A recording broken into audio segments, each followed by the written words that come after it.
Gracias por continuar con nosotros en Informa TVX Primera Emisión. Estamos en su espacio de entrevista este viernes 20 de mayo, como lo anticipé al inicio del noticiero. Ya está con nosotros Miguel Ángel Cardosa, magistrado titular del Tribunal Supremo Electoral. Y el tema que vamos a desarrollar esta mediodía es la configuración de organismos electorales y financiamiento de los partidos políticos. Magistrado, bienvenido. Qué gusto volvernos a encontrar. Carlos, buenas tardes. Muchas gracias por la invitación. Gracias a usted, magistrado Cardosa, por acompañarnos esta mediodía. Los temas que vamos a desarrollar en esta oportunidad con el magistrado Cardosa, magistrado titular del Tribunal Supremo Electoral, coinciden sobre la conformación de los organismos electorales. En este momento el Tribunal Supremo Electoral está en esta discusión de los mecanismos, la metodología y quiénes van a conformar estos organismos electorales temporales que se avecinan las elecciones a año y medio. Entonces es importante saber la actualidad que está desarrollando en este momento el Tribunal Supremo Electoral en discusión con los diputados en Asamblea Legislativa. También nos interesa hablar un poco del financiamiento de los partidos políticos y las solicitudes de ciudadanos para conocer quiénes son los patrocinadores de estos institutos políticos para efectos de transparencia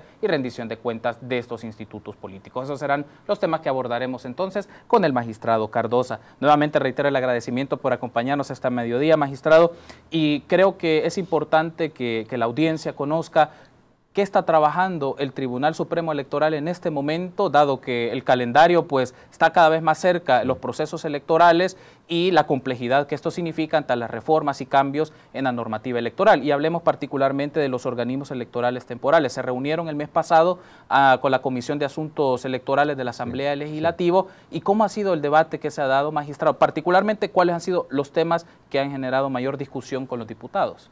En seguimiento de lo que ya en su momento el Tribunal Supremo Electoral le había propuesto a la Comisión de Reformas Electorales, fuimos invitados a tratar directamente el punto de la integración de los organismos, que se relaciona con el tema capacitación. Y nosotros hemos trabajado ese proyecto a partir de la idea de una escuela de capacitación electoral y que permita en una primera etapa el reclutamiento de estas personas y en una segunda etapa su capacitación o profesionalización, como le llamó la Sala de lo Constitucional en su última sentencia. En ese sentido nosotros hicimos unas propuestas, les hicimos ver las diferentes formas por las cuales pudiéramos reclutar a estas personas. En principio la ley actualmente señala que las propuestas de los organismos electorales temporales vienen de los mismos partidos políticos y que las primeras 4 propuestas son de los partidos que obtuvieron mayor votación en una elección similar. En este caso sería en la última de diputados y alcaldes. Los primeros partidos serían Arena, FMLN, Gana y PCN, que tendrían derecho propio de presentar sus propuestas. Y la quinta posición, de acuerdo a la ley, se rifa en aquellos que tienen representación legislativa, que en la elección del 2015 fue el PDC y el CD, Convergencia Democrática. Este punto específico, la Sala de lo Constitucional lo declaró inconstitucional y ha dicho la Sala que la quinta posición debe ser a propuesta de todos los partidos políticos, del resto de partidos políticos que participen en esa contienda, y no solamente, ahí estableció la inconstitucionalidad contra el principio de igualdad, que los demás no tuvieran participación. Entonces, por esa razón, una de las líneas de discusión que se le planteó a los diputados es que la propuesta venga de los partidos, porque se alcanza a entender, a leer de la sentencia de la Sala, que ellos reafirman esa situación. ¿Eso implica que los partidos políticos, magistrado, empiecen desde ya a este proceso de capacitación, formación y ofrecimiento de las personas que conformarán estos organismos electorales temporales? Estamos hablando de una cantidad de más de 200,000. Bueno, nosotros planteamos la situación de que para nosotros en junio deberíamos de pedirle las propuestas a los partidos. La parte de la capacitación ya le corresponderá al Tribunal Supremo Electoral en una segunda etapa. Si mantenemos el número de mesas, que son aproximadamente 10.500 mesas, y esa discusión la tuvimos también con algunos diputados, y por lo que he podido ver en la prensa, ellos han seguido con ese tema. Existe la posibilidad también, y lo están discutiendo en la Comisión de Reformas Electorales, que subamos el número de ciudadanos por JRB, de tal suerte que no sean 500, sino que sean 600. Eso bajaría el número de mesas, pudiera bajar por ahí por 900, 800 mesas, y entonces el número de personas a requerir para ser miembros de mesa baja. sería un poco menos. Pero esa es una discusión que la tiene la Asamblea Legislativa. Como usted podrá ver, hay algunos temas que todavía estamos nosotros dependiendo de decisiones que tome la Asamblea Legislativa. Y eso nos tiene como limitados a tomar algunas decisiones desde ya, que para nosotros ya son urgentes. Y hay otras que están bajo nuestra responsabilidad, que estamos trabajando en ellas. En este punto, en el punto de cuántas personas sería lo ideal para tener por mesa, de tal suerte que hay cuántas personas pudiéramos atender en mesa nosotros, la Asamblea nos ha mandado a pedir opinión. Nosotros hemos ordenado un estudio interno, un estudio técnico que nos indique tal como se perfila la votación y cuántas papeletas va a tener el ciudadano que va a ser diputados y alcaldes. Y con diputados siempre estaremos con el voto cruzado y el voto por rostro, entonces hay que hacer cálculos técnicos de cuántos ciudadanos puede atender la mesa. En promedio, el estándar que se maneja en América Latina es 3 minutos por ciudadano en mesa. Si eso fuera cierto y fuera 3 minutos por 3 minutos, pues se nos hace una votación larguísima, tendríamos que prolongar. Entonces, por eso nos ha dicho que demos la opinión técnica. Nosotros hemos ordenado un estudio y si es factible, pudiéramos pensar en 600 personas por mesa, que es más o menos el número que se está pensando que pudiera ser el ideal. Entonces nosotros vamos a dar nuestra opinión técnica. Y eso es un número que tiene una influencia directa de cuántas personas vamos a capacitar, cuántas personas tenemos que pedir para miembros de mesa, JRB, porque también están los miembros de juntas electorales municipales y juntas electorales departamentales, que a mi modo de ver deberíamos de estárselas pidiendo ya a los partidos políticos. ¿Cuál es la estimación que tiene el organismo colegiado, magistrado, de cuántas personas estarían en el aparataje e implementación del proceso electoral dentro de 1 año y medio? Si tomamos en cuenta los datos del 2015 y todavía no estamos en fase también de analizar con la gente del registro electoral las estimaciones de cuántos ciudadanos nuevos pueden estar teniendo DUI, cuánto sube el padrón electoral, porque estamos en esa fase de empezar los procesos en una comisión para terminar la depuración y calcular los muertos, los suspendidos, ese tema que hay que depurar para tener un padrón, más o menos un registro electoral con una cantidad exacta. La última vez andábamos casi por los 5 millones de posibles votantes. Con esas cifras que estamos manejando, estaríamos hablando de 10.600 JRB, que hasta este momento, tal como está la sentencia de la sala, y ese es otro tema que se discute en la Asamblea Legislativa, si se disminuye el número de miembros a 3 y no de 5, pero si mantenemos lo que la ley dice actualmente, serían 5 propietarios y 5 suplentes por mesa. Estamos hablando de 10 personas, solo ahí tiene una cantidad de más de 100.000 personas, más las juntas electorales departamentales y las juntas electorales municipales, estamos hablando de otros 3.000 personas más.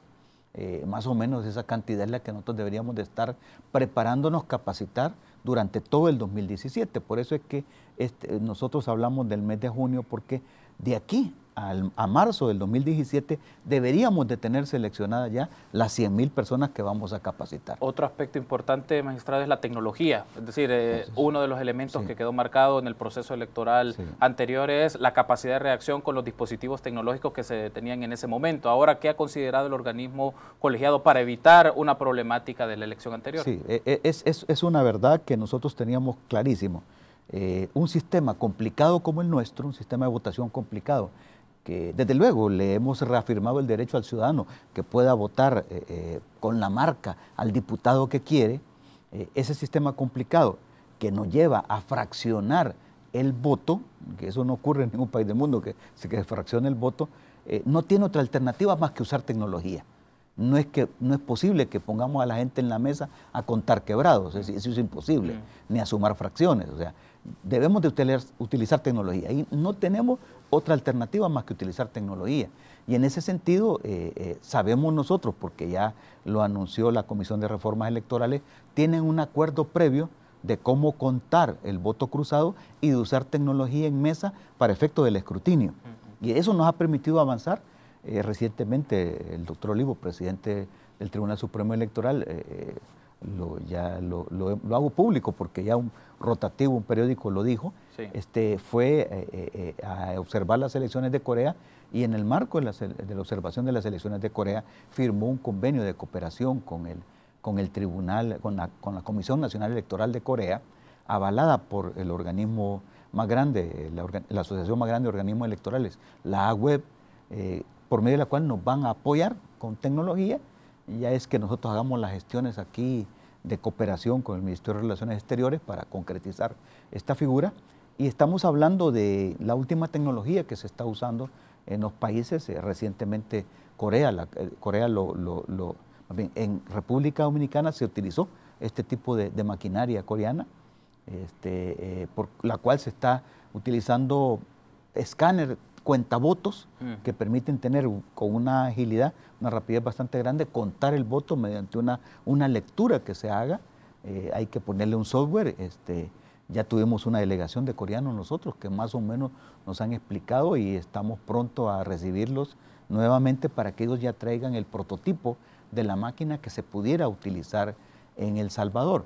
Y desde luego en su momento pues hacérselo saber a los partidos políticos para ver que ellos tienen el derecho constitucional de vigilar todo el proceso electoral, y eso incluye el uso de la tecnología, para que ellos vayan conociendo el mecanismo. Y algunos detalles que son a la vez necesarios, que aunque tengamos la máquina siempre va a haber aditamentos que tenemos que aplicar, como cuál va a ser, si vamos a tener internet, si vamos a transmitir desde la máquina, si vamos a buscar centros de transmisión. Esos detalles los tenemos que ir aclarando, pero sí, ese es un punto que estamos trabajando por nuestro lado, que es responsabilidad del tribunal, porque no habrá otra forma de contar los votos en el 2018 si no es usando tecnología. Perfecto, magistrado. Tenemos que hacer una pausa. Me gustaría que en el siguiente bloque pues toquemos el tema del financiamiento de los partidos políticos, que me parece interesante tener su posicionamiento sobre este tema. Me acompaña Miguel Ángel Cardosa, magistrado titular del Tribunal Supremo Electoral. Estamos hablando de la configuración de los organismos electorales y el financiamiento de partidos políticos. Una pausa y continuamos con más en Informa TVX, primera emisión.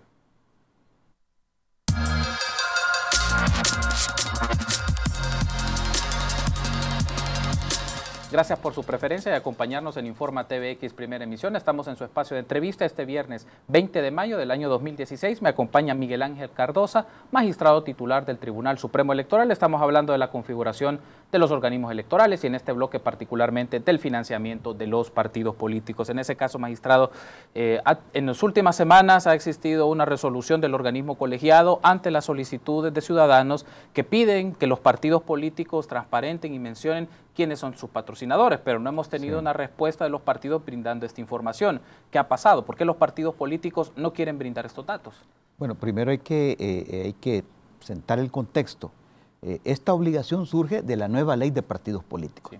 La misma Asamblea Legislativa, los mismos partidos en la Asamblea acuerdan ponerse la obligación de ser transparentes en el manejo de sus fondos. Y la ley de partidos políticos en un principio estableció la obligación de llevar cuentas, de tener cuentas del manejo de sus contabilidades y la obligación de ser transparentes. Es más, les obliga a poner una oficina de acceso a la información y saca del ámbito de la ley de acceso a la información pública que tenemos actualmente, y lo que es información del tema electoral de partidos políticos se maneja a través de la ley de partidos, que dice que al tener oficinas de acceso a la información, el ciudadano puede ir directamente a los partidos políticos a pedir la información. Y solamente en el caso de que el ciudadano no quede satisfecho con la información que se le entrega, se crea un mecanismo de apelación ante la instancia oficial, que es el Tribunal Supremo Electoral, y este es el caso que se ha planteado actualmente. Dos ciudadanos que forman parte de una ONG, pero que sus peticiones las plantean como ciudadanos comunes y corrientes, no explican que van en nombre y representación de esta organización, sino que lo hacen como ciudadanos individualmente considerados. Así le piden a los partidos políticos, y los partidos políticos en diferentes argumentos no le dan la información o se la dan de manera parcial, porque ellos solicitaron información de los informes contables que los partidos habían presentado al Tribunal Supremo Electoral y la lista de los donantes, explicando sus nombres, si es donación en especie o en dinero, si es una donación, el monto, la cuantía y el destino que se le dio, y pedían esa información a nivel municipal. Y además pedían que se agregaran los comprobantes de gastos, facturas o que el partido hubiera incurrido para saber en qué se gastó ese dinero. Entonces, frente a esa petición y la negativa de los partidos, los ciudadanos recurrieron al Tribunal Supremo Electoral y son las resoluciones que acabamos de tener, que hemos ido aclarando algunos puntos. En algunos casos ya los ciudadanos han venido a decir que no están de acuerdo con lo resuelto por el tribunal y estamos comenzando a conocer los recursos de revisión. En sí, lo que el tribunal ha resuelto es, en el tema del financiamiento de los partidos, hay que tener claro, primero, que existe financiamiento público, sí, que es proveniente de la deuda pública. Ese financiamiento, sin lugar a dudas, es público, sin lugar a dudas. Esa es una información que los partidos están obligados a dar, sin lugar a dudas. Ahora, cuando ya interviene el financiamiento privado, ahí hay otras valoraciones que hacer. Entonces, lo que en principio es la información contable, están obligados a entregarla, porque además se le entrega al Tribunal Supremo Electoral y eso hace que la información sea pública. Hay una mención que, perdón, magistrado, que hacen estas personas es de la importancia de conocer los patrocinadores para saber quiénes son, ante una hipótesis o un escenario de que existan fondos que provengan de lavado de dinero, de actividades ilícitas que patrocinen a los partidos políticos. ¿Valoró eso el organismo colegiado, ese elemento? El objetivo, después vamos a hablar del objetivo, porque el objetivo también es interesante comentarlo, pero para aclarar qué es lo que hemos resuelto nosotros y que la ciudadanía sepa exactamente a qué atenerse y qué información le puede pedir a los partidos, en el caso de los informes contables, lo dijimos claramente, están obligados a dar. Ahora, cuando ya el ciudadano pide que sea a nivel municipal el nivel de gastos y que presenten comprobantes, ahí hay una limitación en la ley de partidos que habla de las estrategias electorales. Y el nivel de gastos, hacia dónde yo enfoco mis gastos de manera en el municipio, eso puede indicar alguna estrategia electoral. Hasta ahí no hemos, dijimos no, hasta lo que es el balance sí, pero ya gasto a nivel municipal no. En el caso de los donantes, le decía, si es público, sin duda. Cuando es privada, ahí nos encontramos nosotros que la secuencia de la ley de partidos en relación al financiamiento privado ha tenido diferentes etapas. Cuando la ley de partidos se aprueba, la ley de partidos no tenía la publicidad del financiamiento privado. Estaba oscuro el financiamiento privado. La Sala de lo Constitucional llegó a determinar que eso era inconstitucional y que la Asamblea debería de regular cómo entregar la información del financiamiento de los privados.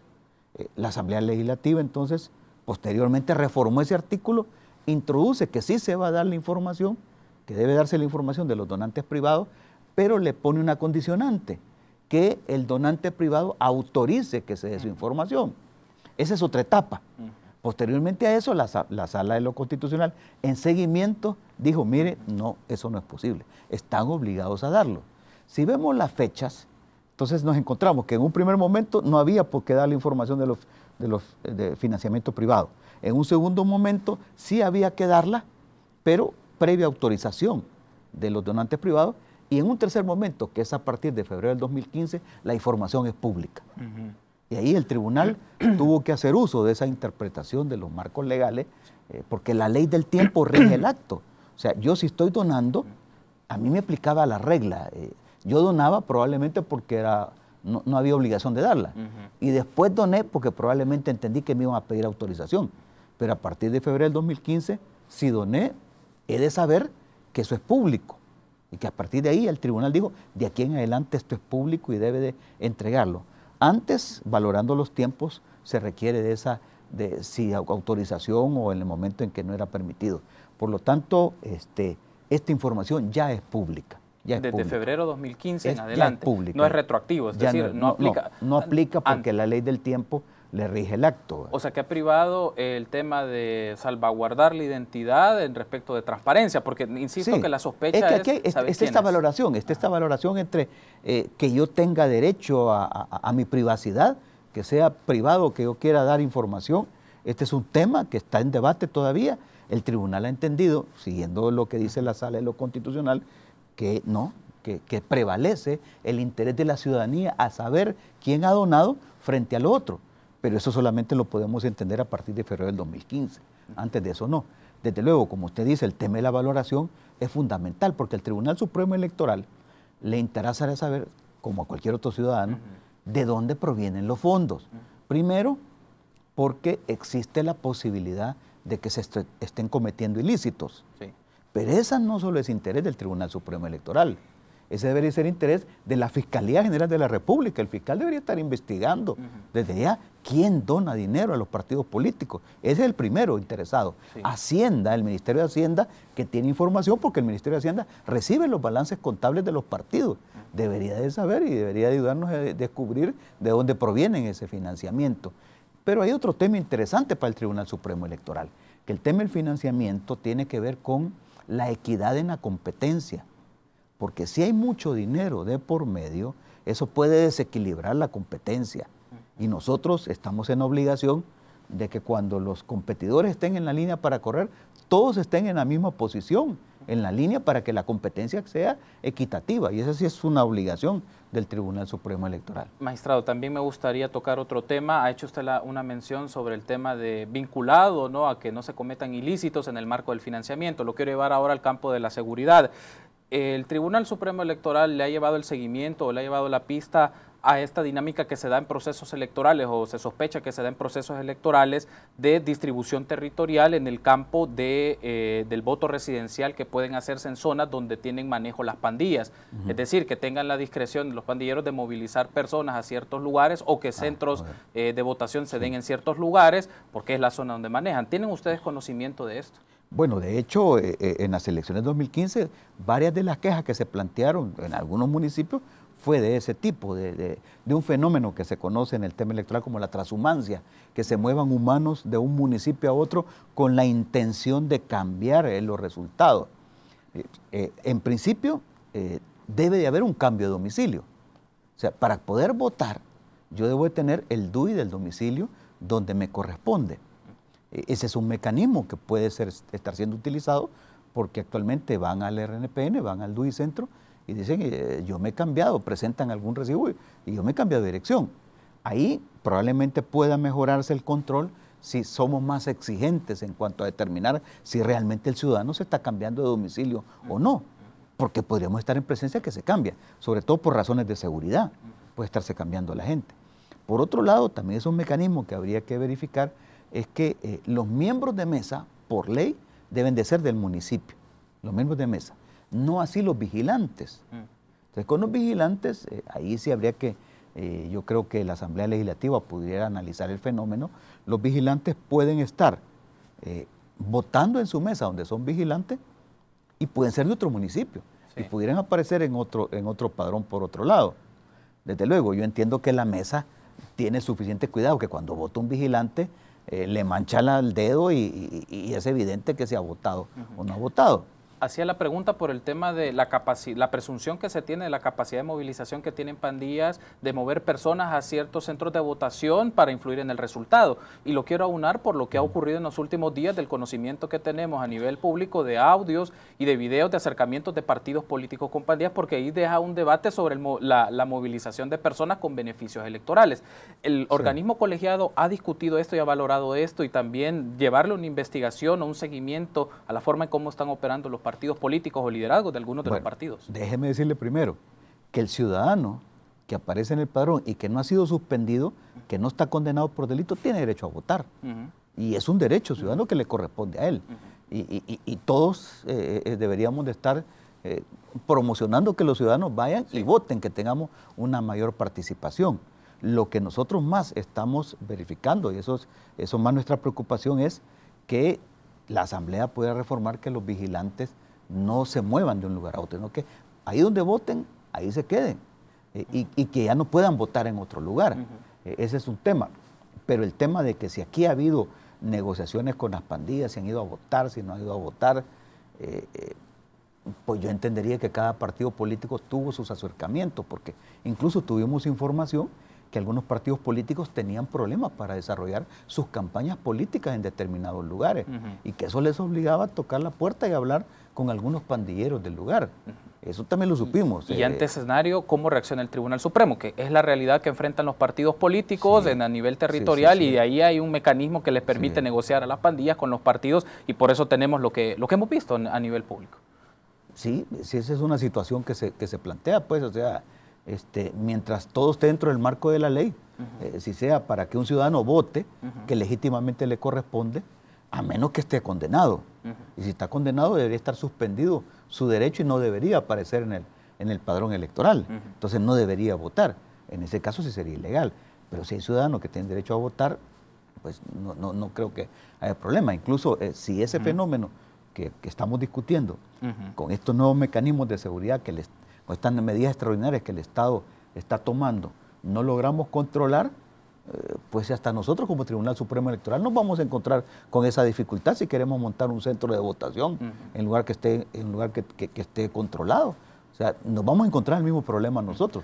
Ojalá que estos mecanismos funcionen para que las próximas elecciones no tengamos esos problemas. Y ante ese escenario, ¿qué han considerado como medida tangencial? Es decir, ¿qué se puede hacer ante esto que se puede en el territorio y que nos implica disponer y establecer centros de votación? Y tenemos esta realidad que no nos van a permitir ingresar o no vamos a permitir que lleguen gente de otras zonas aledañas porque es donde está la pandilla rival.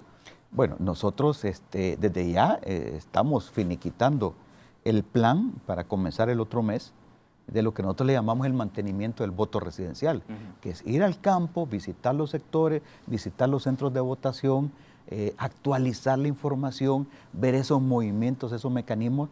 Nosotros necesitamos ir al territorio y volver a preparar el tema de los sectores, volver a hacer nuestros mapas electorales a efectos de saber si los centros de votación están disponibles, si no sea necesario desde ya abrir otro centro de votación. Ese fenómeno que usted me plantea puede ser una razón, porque en esta parte hay unos de aquí y en esta parte hay otros de allá, y si ponemos un solo centro eso puede generar una dificultad peor. Y quizás pudiera ser una buena alternativa a separarlos. Son temas que en nuestra investigación de campo van a ir surgiendo y tenemos que ir resolviendo, porque con tiempo nosotros debemos de definir los sectores donde se va a votar y los centros de votación que vamos a utilizar. Ha hecho una mención importante que es la variable tiempo. ¿Qué requiere el Tribunal Supremo Electoral para cumplir los tiempos, dado que se avecinan las elecciones, que está bajo, obviamente, responsabilidad del organismo colegiado, pero también hay otras decisiones que no dependen del organismo colegiado, es decir, la Asamblea Legislativa que apruebe financiamiento o presupuestos y también tome las medidas y las modificaciones de las leyes que tengan que hacer? Bueno, ya estamos a 1 año, 8 meses de las próximas elecciones, pensando que sean el 1 de marzo del 2018. O sea, nos queda el 2017 y esta parte del 2016. Y eso ya es un tema que durante 2016 nosotros deberíamos tener definido el tema tecnológico, qué vamos a hacer con la tecnología, deberíamos tener definido los centros de votación, los nuevos sectores de votación, y deberíamos de haber trabajado ya en la depuración del padrón electoral. Porque el registro electoral se cierra 1 año antes. O sea, en marzo del 2017 se cierra. Debemos de haber depurado. Y hay otras que son un poco más urgentes, que es saber cómo vamos a reclutar los miembros de JRB. Si lo van a proponer los partidos o van a hacer rifas o lo que la Asamblea decida. Pero eso sí, para nosotros es urgente. Nosotros deberíamos de estar durante todo el 2016 reclutando este personal y a marzo del 2017 nosotros deberíamos de saber quiénes son estas 110,000 personas que vamos a capacitar.